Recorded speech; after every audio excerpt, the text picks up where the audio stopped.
starts coming off the SSD. So to solve all of that, we built a lot of custom hardware, namely a custom flash controller and a number of custom units in our main chip. The flash controller in the SSD was designed for smooth and bottleneck-free operation, but also with games in mind. For example, there are 6 levels of priority when reading from the SSD. Priority is very important. You can imagine the player heading into some new location in the world and the game requesting a few gigabytes of textures. And while those textures are being loaded, an enemy is shot and has to speak a few dying words. Having multiple priority levels lets the audio for those dying words get loaded immediately. On one side, that flash controller connects to the actual flash dies that supply the storage. To reach our bandwidth target of 5 gigabytes a second, we ended up with a 12-channel interface. 8 channels wouldn't be enough.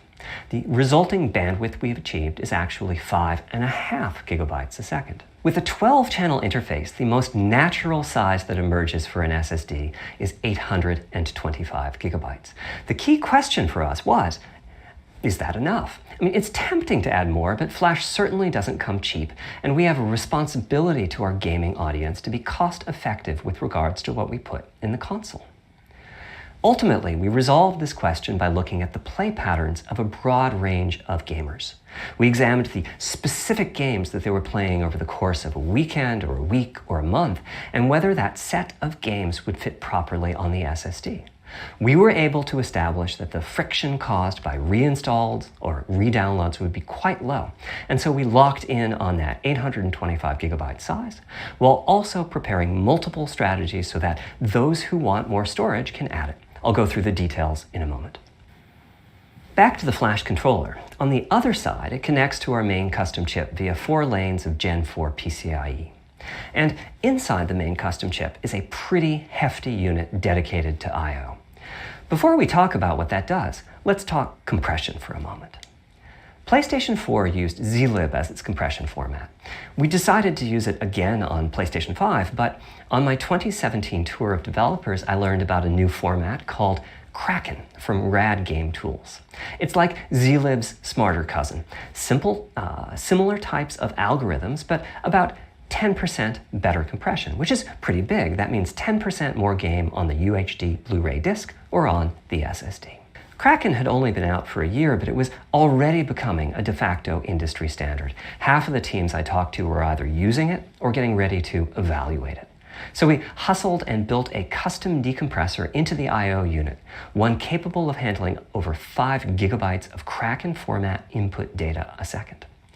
After decompression, that typically becomes 8 or 9 gigabytes, but the unit itself is capable of outputting as much as 22 gigabytes a second if the data happen to compress particularly well. By the way, in terms of performance, that custom decompressor equates to 9 of our Zen 2 cores. That's what it would take to decompress the Kraken stream with a conventional CPU. There's a lot more in the custom I/O unit, including a dedicated DMA controller. The game can direct exactly where it wants to send the data coming off of the SSD. This equates to another Zen 2 core or 2 in terms of its copy performance. Its primary purpose is to remove check-in as a bottleneck. There's 2 dedicated I/O coprocessors and a large RAM pool. These aren't Zen 2 cores. They're there principally to direct the variety of custom hardware around them. One of the coprocessors is dedicated to SSD I/O. This lets us bypass traditional file I/O and its bottlenecks when reading from the SSD.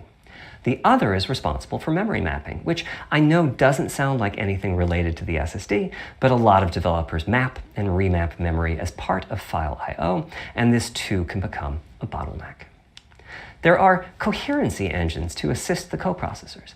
Coherency comes up a lot in places. Probably the biggest coherency issue is stale data in the GPU caches.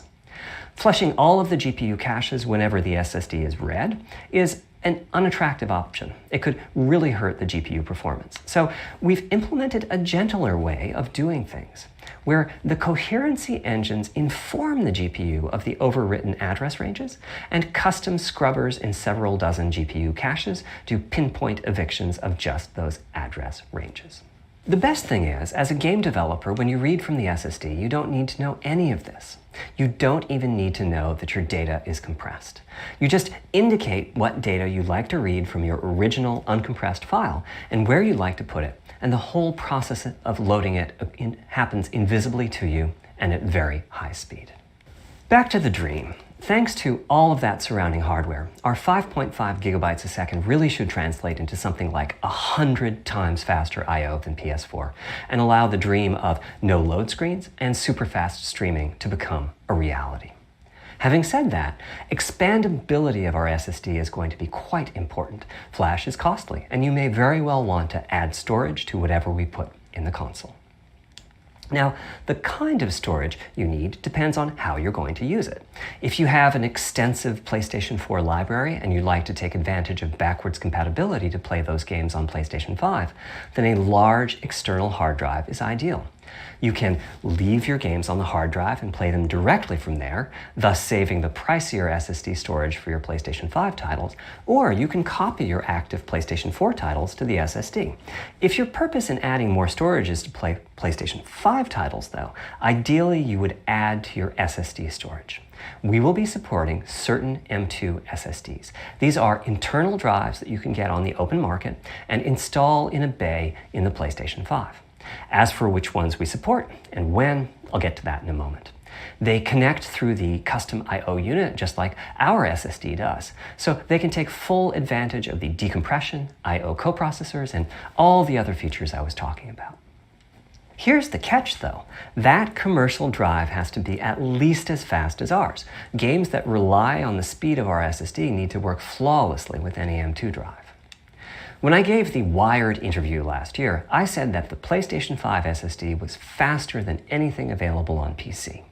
At the time, commercial M2 drives used PCIe 3.0, and 4 lanes of that cap out at 3.5 gigabytes a second.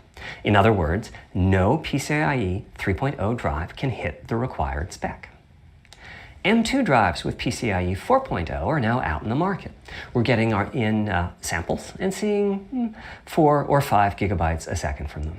By year's end, I expect there will be drives that saturate 4.0 and support 7 gigabytes a second. Having said that, we are comparing apples and oranges, though, because that commercial M2 drive will have its own architecture, its own flash controller, and so on. For example, the NVMe specification lays out a priority scheme for requests that the M2 drives can use. And that scheme is pretty nice, but it only has 2 true priority levels. Our drive supports 6.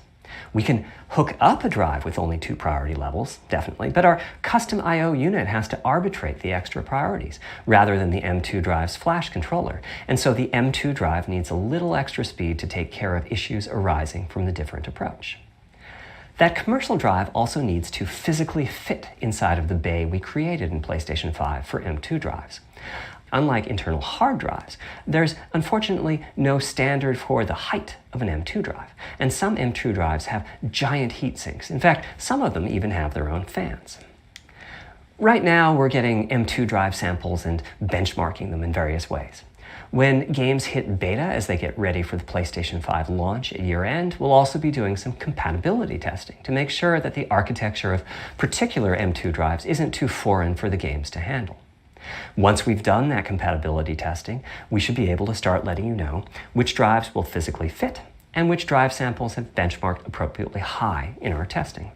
It would be great if that happened by launch, but it's likely to be a bit past it, so please hold off on getting that M2 drive until you hear from us. Okay, back to our principles. Balancing evolution and revolution is the second of them. This was definitely a recurring theme with the GPU. We need new GPU features and capabilities. If we only have more performance, it's not really a new generation of console. Of course, many of these capabilities result in more performance. That's part of why a PlayStation 5 teraflop is more powerful than a PlayStation 4 teraflop. But we aren't just looking for the performance. We also need the ability to do something with the GPU that could not have been done before. And we need higher performance per watt. Every time we double the performance of some GPU component, we don't want to find out we've doubled the power consumed and the heat produced. But at the same time, we have to make sure the GPU can run PS4 games, And we have to ensure that the architecture is easy for the developers to adopt. Now, backwards compatibility was handled masterfully by AMD. They treated it as a key need throughout the design process. As our solution to adding new features without blindsiding developers, we made sure that if there were new significant features, it would be optional to use them. The GPU supports ray tracing, but you don't have to use ray tracing to make your game. The GPU supports primitive shaders, but you can release your first game on PlayStation 5 without making any use of them. Before I get into the capabilities of the GPU, I'd like to make clear 2 points that can be quite confusing. First, we have a custom AMD GPU based on their RDNA 2 technology. What does that mean? AMD is continuously improving and revising their tech. For RDNA 2, their goals were, roughly speaking, to reduce power consumption by re-architecting the GPU to put data close to where it's needed, to optimize the GPU for performance, and to add a new, more advanced feature set. But that feature set is malleable, which is to say that we have our own needs for PlayStation, and that can factor into what the AMD roadmap becomes. So collaboration is born. If we bring concepts to AMD that are felt to be widely useful, then they can be adopted into RDNA 2 and used broadly, including in PC GPUs. If the ideas are sufficiently specific to what we're trying to accomplish, like the GPU cache scrubbers I was talking about, then they end up being just for us. If you see a similar discrete GPU available as a PC card at roughly the same time as we release our console, that means our collaboration with AMD succeeded in producing technology useful in both worlds. It doesn't mean that we as Sony simply incorporated the PC part into our console. This continuous improvement in AMD technology means it's dangerous to rely on teraflops as an absolute indicator of performance, and CU count should be avoided as well. In the case of CPUs, we all understand this. The PlayStation 4 and PlayStation 5 each have 8 CPUs, but we never think that meant the capabilities and performance are equal. It's the same for CUs. For one thing, they've been getting much larger over time. Adding new features means adding lots of transistors. In fact, the transistor count for a PlayStation 5 CU is 62% larger than the transistor count for a PlayStation 4 CU. Second, the PlayStation 5 GPU is backwards compatible with PlayStation 4. What does that mean? One way you can achieve backwards compatibility is to put the previous console's chipset in the new console, like we did with some PlayStation 3s, but that's of course extremely expensive. A better way is to incorporate any differences in the previous console's logic into the new console's custom chips, meaning that even as the technology evolves, the logic and feature set that PlayStation 4 and PlayStation 4 Pro titles rely on is still available in backwards compatibility modes. One advantage of this strategy is that once backwards compatibility is in the console, it's in. It's not as if a cost down will remove backwards compatibility like it did on PlayStation 3. Achieving this unification of functionality took years of efforts by AMD, as any roadmap advancement creates a potential divergence in logic. Running PS4 and PS4 titles at boosted frequencies has also added complexity. The boost is truly massive this time around, and some game code just can't handle it. Testing has to be done on a title-by-title basis. Results are excellent, though. We recently took a look at the top 100 PlayStation 4 titles as ranked by playtime, and we're expecting almost all of them to be playable at launch on PlayStation 5. With regards to new features, as I said, our strategy was to try to break new ground, but at the same time not to require use of the new GPU capabilities. For more than a decade, GPUs have imposed a restriction on game engines. Software handles vertex processing, but for the most part, dedicated hardware is responsible for the triangles and other geometry that the vertices form. That means it's not possible to do even basic optimizations, such as aborting processing of a vertex if all geometry that uses it is off-screen. PlayStation 5 has a new unit called the Geometry Engine, which brings handling of triangles and other primitives under full programmatic control. As a game developer, you're free to ignore its existence and use the PlayStation 5 GPU as if it were no more capable than the PS4 GPU, or you can use this new intelligence in various ways. Simple usage could be performance optimization, such as removing backfaced or off-screen vertices and triangles. More complex usage involves something called primitive shaders, which allow the game to synthesize geometry on the fly as it's being rendered. It's a brand new capability. Using primitive shaders on PlayStation 5 will allow for a broad variety of techniques, including smoothly varying level of detail, addition of procedural detail to close-up objects, and improvements to particle effects and other visual special effects. Another major new feature of our custom RDNA 2-based GPU is ray tracing, using the same strategy as AMD's upcoming PC GPUs. The CUs contain a new specialized unit called the Intersection Engine, which can calculate the intersection of rays with boxes and triangles. To use the Intersection Engine, first you build what is called an acceleration structure. It's data in RAM that contains all of your geometry. There's a specific set of formats you can use. They're variations on the same BVH concept. Then, in your shader program, you use a new instruction that asks the intersection engine to check a ray against the BVH. While the intersection engine is processing the requested ray triangle or ray box intersections, the shaders are free to do other work. Having said that, the ray tracing instruction is pretty memory intensive, so it's a good mix with logic-heavy code. There's of course no need to use ray tracing. PS4 graphics engines will run just fine on PlayStation 5, but it presents an opportunity for those interested. I'm thinking it'll take less than 1 million rays a second to have a big impact on audio. That should be enough for audio occlusion and some reverb calculations. With a bit more of the GPU invested in ray tracing, it should be possible to do some very nice global illumination. Having said that, adding ray-traced shadows and reflections to a traditional graphics engine could easily take hundreds of millions of rays a second, and full ray tracing could take billions. How far can we go? I'm starting to get quite bullish. I've already seen a PlayStation 5 title that's successfully using ray tracing-based reflections in complex animated scenes with only modest costs. Another set of issues for the GPU involved size and frequency. How big do we make the GPU, and what frequency do we run it at? This is a balancing act. The chip has a cost, and there's a cost for whatever we use to supply that chip with power and to cool it. In general, I like running the GPU at higher frequency. Let me show you why.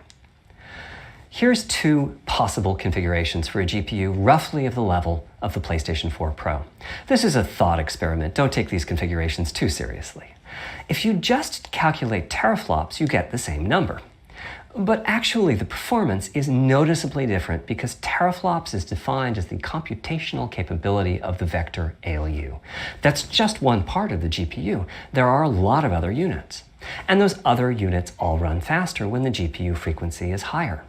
At 33% higher frequency, rasterization goes 33% faster. Processing the command buffer goes that much faster. The L2 and other caches have that much higher bandwidth, and so on. About the only downside is that system memory is 33% further away in terms of cycles. But the large number of benefits more than counterbalance that. As a friend of mine says, a rising tide lifts all boats. Also, it's easier to fully use 36 CUs in parallel than it is to fully use 48 CUs. When triangles are small, it's much harder to fill all those CUs with useful work. So there's a lot to be said for faster, assuming you can handle the resulting power and heat issues, which frankly, we haven't always done the best job at.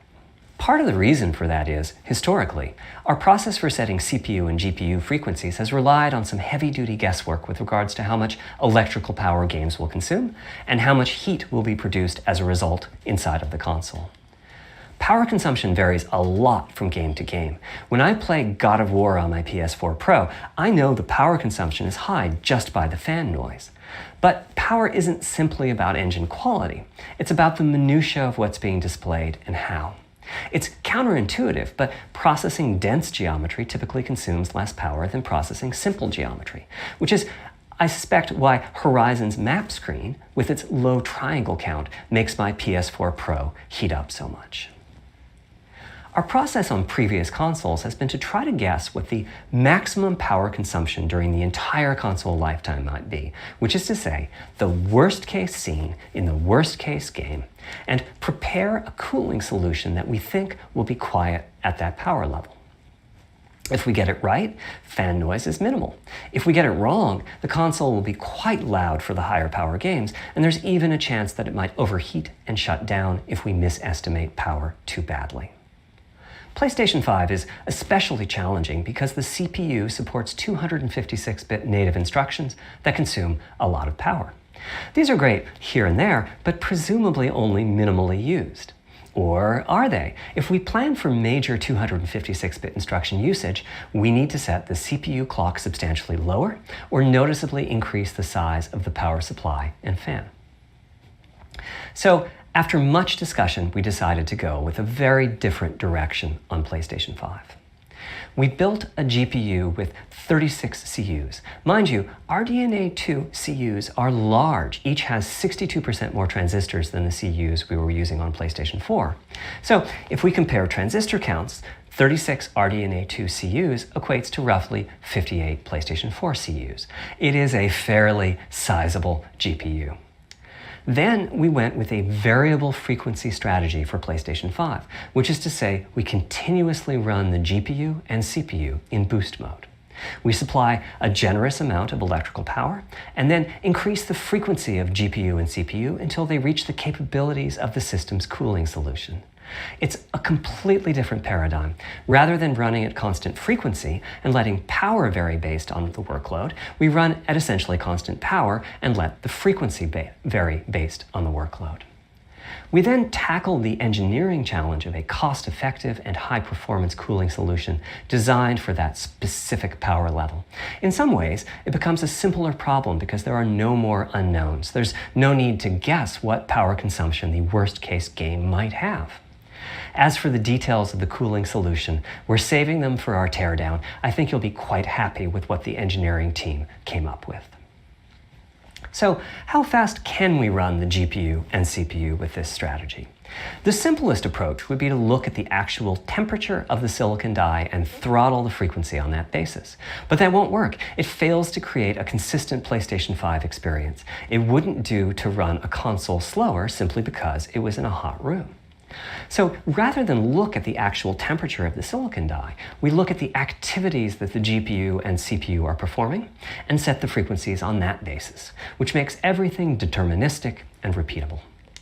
While we're at it, we also use AMD's Smart Shift technology and send any unused power from the CPU to the GPU so it can squeeze out a few more pixels. The benefits of this strategy are quite large. Running a GPU at 2 GHz was looking like an unreachable target with the old fixed frequency strategy. With this new paradigm, we're able to run way over that. In fact, we have to cap the GPU frequency at 2.23 GHz so that we can guarantee that the on-chip logic operates properly. 36 CUs at 2.23 GHz is 10.3 teraflops, and we expect the GPU to spend most of its time at or close to that frequency and performance. Similarly, running the CPU at 3 GHz was causing headaches with the old strategy. But now we can run it as high as 3.5 GHz. In fact, it spends most of its time at that frequency. That doesn't mean all games will be running at 2.23 GHz and 3.5 GHz. When that worst-case game arrives, it will run at a lower clock speed, but not too much lower. To reduce power by 10%, it only takes a couple of percent reduction in frequency, so I'd expect any downclocking to be pretty minor. All things considered, the change to a variable frequency approach will show significant gains for PlayStation gamers. The final of our 3 principles was about finding new dreams. It's important for us on the hardware team to find new ways to expand or deepen gaming, and that's what led us to a focus on 3D audio. As players, we experience the game through the visuals, through audio, and through the feedback we receive from the controller, such as rumble or haptics. Personally, I feel a game is just dead without audio. Visuals are, of course, important, but the impact of audio is huge as well. At the same time, the audio team on a game project has to do a lot with a little. For example, on PlayStation 4, there's fierce competition for the Jaguar CPU cores. Audio typically ends up getting just a fraction of a core.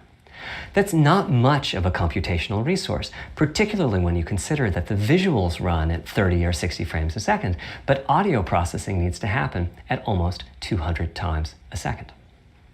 So it's been tough going making forward progress on audio with PlayStation 4, particularly when PlayStation 3 was such a beast when it came to audio.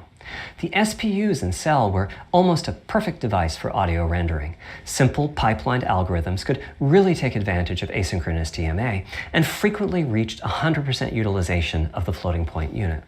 There's unfortunately nothing comparable on PlayStation 4. Probably the most dramatic progress in the PlayStation 4 generation has been with virtual reality.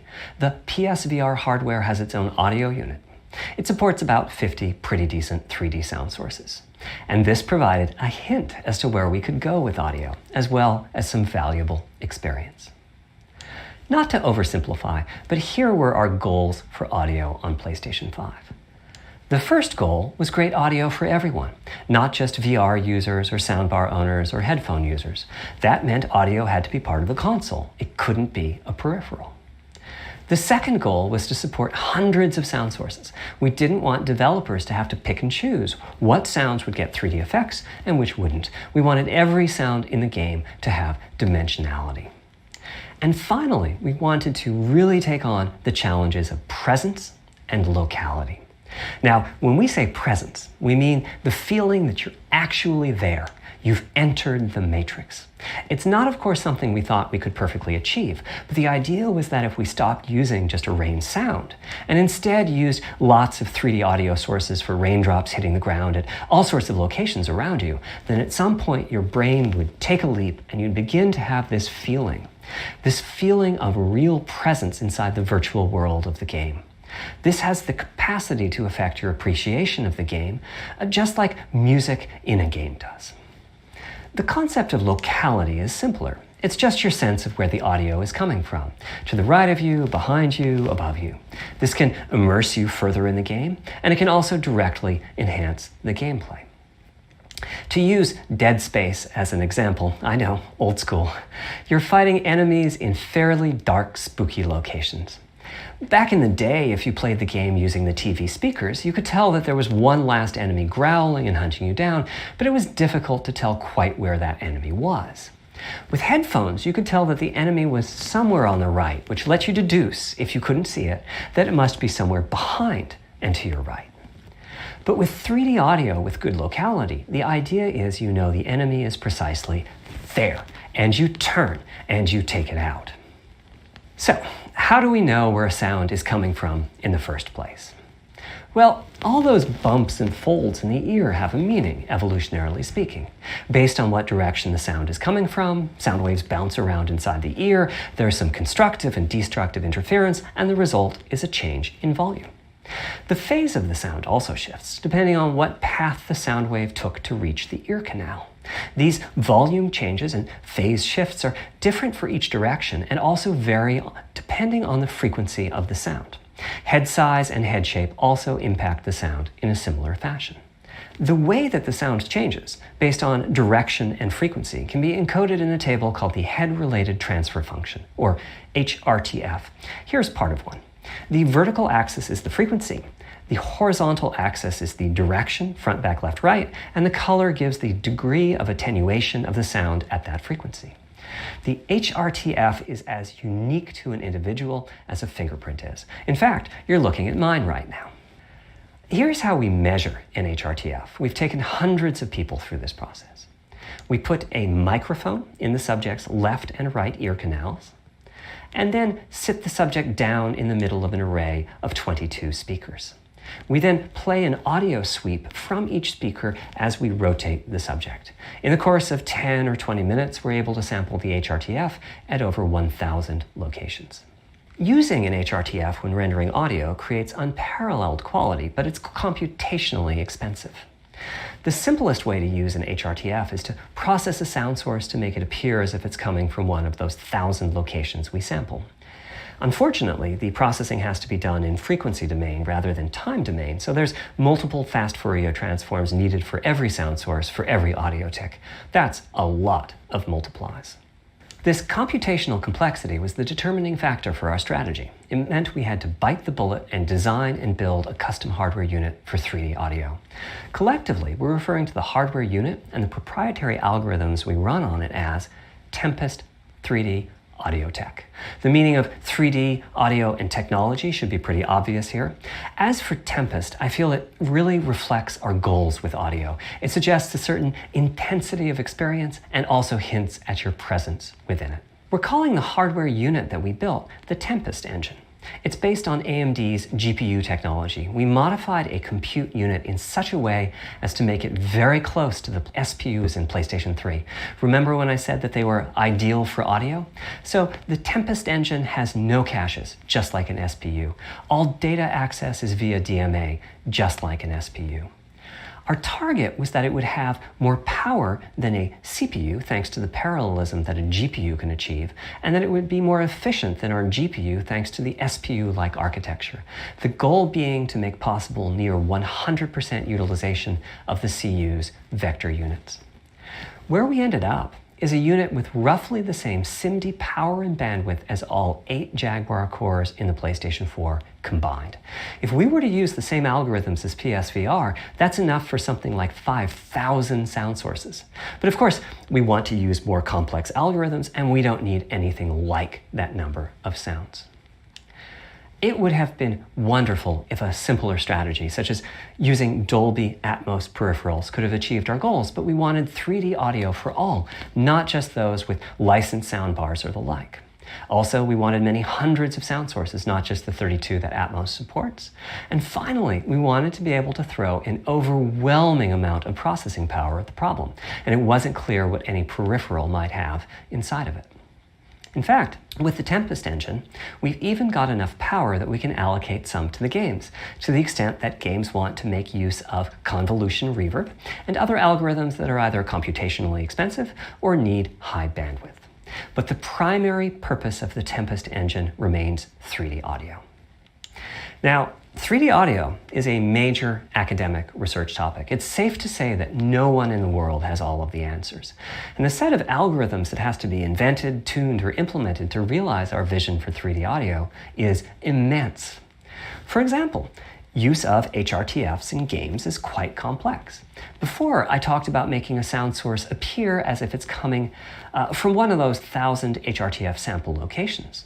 But for high-quality 3D game audio, we have to handle other possibilities. The sound source might not be at one of the 1,000 HRTF sample locations, so we have to blend the HRTF data from the closest locations that we have sampled. The sound source might be moving, which needs very special handling as that blend keeps changing, and that can cause phase artifacts in the resulting audio. Or the sound source might have a size to it, meaning it should feel as if it's coming from an area rather than a single point. There's also whole categories of approaches to be handled. 3D audio can be implemented using individual processing of 3D sound sources. But alternatively, ambisonics can be used for 3D audio. Ambisonics being somewhat like the spherical harmonics used in computer graphics. And finally, there's audio devices. The player might be using headphones or TV speakers, or have a higher-end surround sound setup with 6 or more speakers, all of which need different approaches. That's a lot of variations. It's nice to have the computational resources of the Tempest Engine, but it's clear that achieving our ultimate goals with 3D audio is going to be a multi-year, step-by-step process. Having said that, headphone audio implementation is largely complete at this time. It was a natural place for us to start. With headphones, we control exactly what each ear hears, and therefore the algorithmic development and implementation are more straightforward. For TV speakers and stereo speakers, we're in the process of implementing virtual surround sound. The idea being that if you're sitting in a sweet spot in front of the TV, then the sound can be made to feel as if it's coming from any direction, even behind you. Virtual surround sound has a lot in common with 3D audio on headphones, but it's more complex because the left ear can hear the right speaker and vice versa. We have a basic implementation of virtual surround sound up and running. We're now looking at increasing the size of that sweet spot, which is to say, making the area you need to be in to feel the 3D effect larger, and we're also working to boost the sense of locality. Headphone audio is the current gold standard for 3D audio on PlayStation 5, but we're going to see what we can do to bring virtual surround sound to a similar level, after which we'll start in on setups with more speakers, such as 6-channel surround sound. It's now to the point where some of the PlayStation 5 games in development are extensively using these systems. One of the game demos allows you to toggle between conventional PlayStation 4 style stereo audio and our new 3D audio.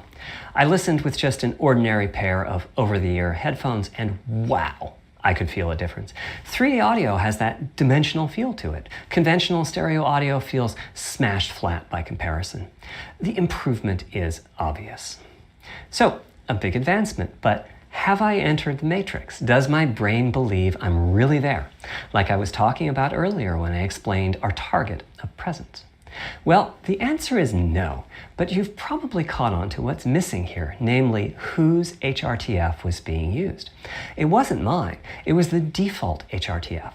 The audio team analyzed the hundreds that they measured and chose the one they felt was the closest fit to the total game playing audience.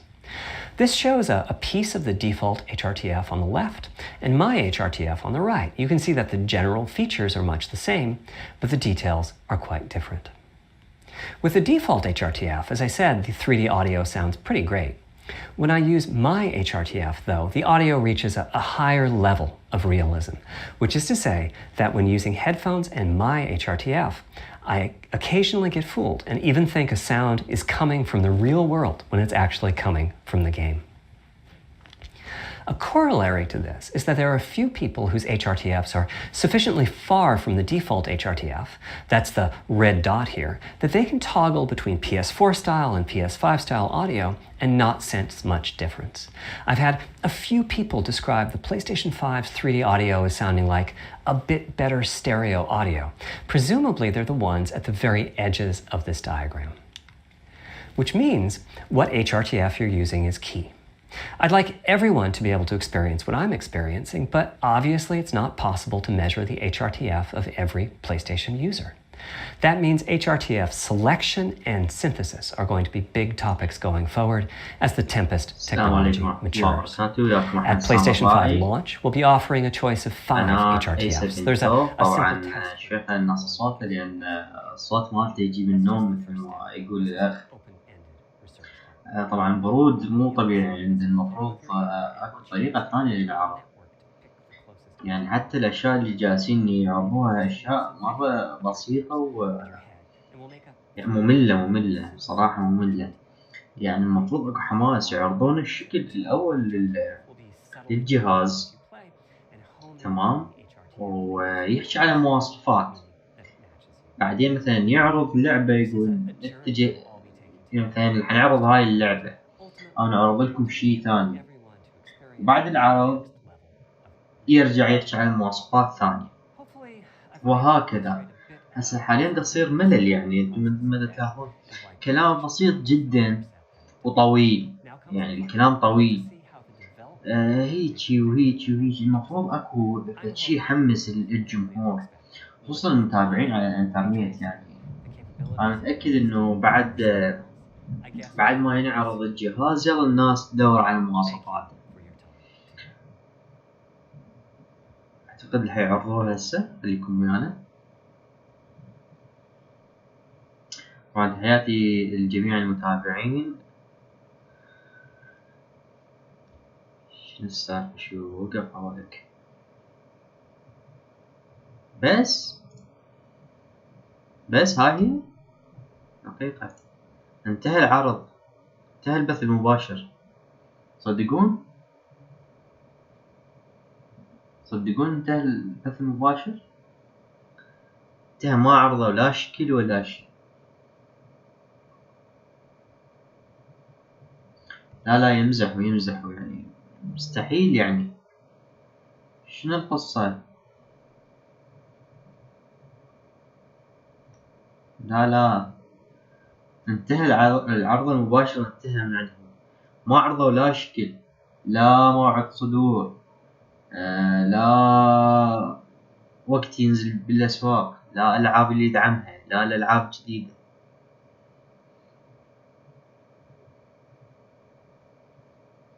بس بدي يحجون يعني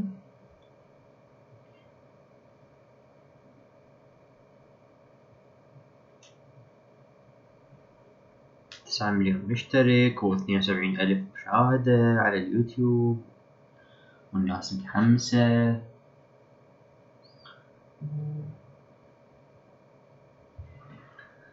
عموما صدمة عمر مرت علي. ما أعرف يعني شو تسوي هاي. أشكر جميع المتابعين، تحياتي لكم، وآسفين على الإطالة، وآسفين خليناكم تشوفون هذا عموما تحياتي لجميع المتابعين. مثل ما انتم صدمتوا أنا صدمت أكيد. ننتظر إن شاء الله شوف فيديو. شوف متوقعين اليوم يظهر الشكل الأخير للبلايستيشن 5. يلا يعني هذا صدمة من جد، صدق صدمة. يعني صار له ساعة يتكلم على الإضافات وكرت الشاشة والمعالج والأشياء اللي يدعمها، يعني البلايستيشن 5 الجديد. بالأخير لا شيء.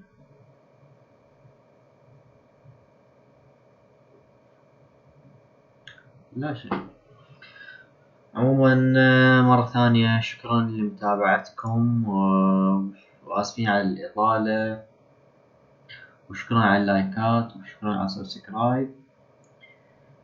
تحياتي لكم، أخوكم محمد السامر، أي قناة أي 7 توب. إن شاء الله أي شي جديد راح نعرضه سواء بفيديو أو ببث مباشر. تحياتي للجميع. لا تنسونا باللايك والسبسكرايب، وإن شاء الله انتظرونا بفيديوهات قادمة. السلام عليكم.